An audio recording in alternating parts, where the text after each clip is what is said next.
We must take emergency action on the crushing tax burden facing Calgarians. This is not business as usual.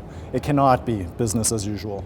We need to act now to solve the crushing tax burden that's facing Calgarians, and the only way that we can do that is by reducing spending. It's time for Council to have skin in the game and demonstrate concrete action. Desperate times call for desperate measures. We have a duty to live within our means. This is the first step towards restoring financial responsibility at City Hall. Simply put, the future success of our city depends on it. Calgary businesses in particular are facing a crushing tax burden as a result of Council's inaction and inability to address overspending. I refuse to accept the idea that our Council is willing to do nothing, while everyday business in this town have put all that they have on the line just to survive.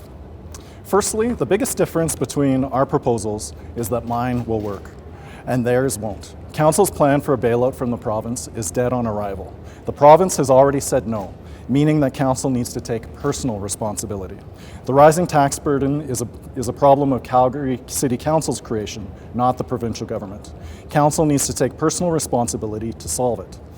Firstly, pointing fingers at the provincial government does nothing to address the key problem, which is overspending at City Hall. Next, we have to do the work ourselves. My plan, as proposed, solves the problem. Theirs band-aids the problem or even makes it worse for future years. I realize that my plan is much bolder and will require hard choices, including leadership from the top. Yet now is the time that we dig deep and solve this matter once and for all. Calgarians have made sacrifices, and they're demanding that their council do the same. Next, in terms of some of the key differences, their proposal places the burden on staff, with council being untouched. Next, my proposal has council not only sharing in the sacrifices to be borne at City Hall, but taking a larger share by doing away with the platinum pension. Their proposal will have some one-time benefit for businesses, but mine will provide lasting relief to homeowners as well. Their proposal will likely include layoffs and service cuts, and mine can be done without that. We can reduce spending through wage reductions without impacting services. As an aside, I have heard several council members speak about layoffs with some semblance of eagerness. That is a reckless approach.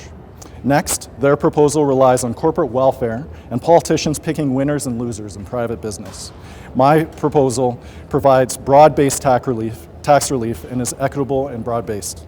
And lastly, the biggest difference is that their plan, again, is dead on arrival without the support of the province.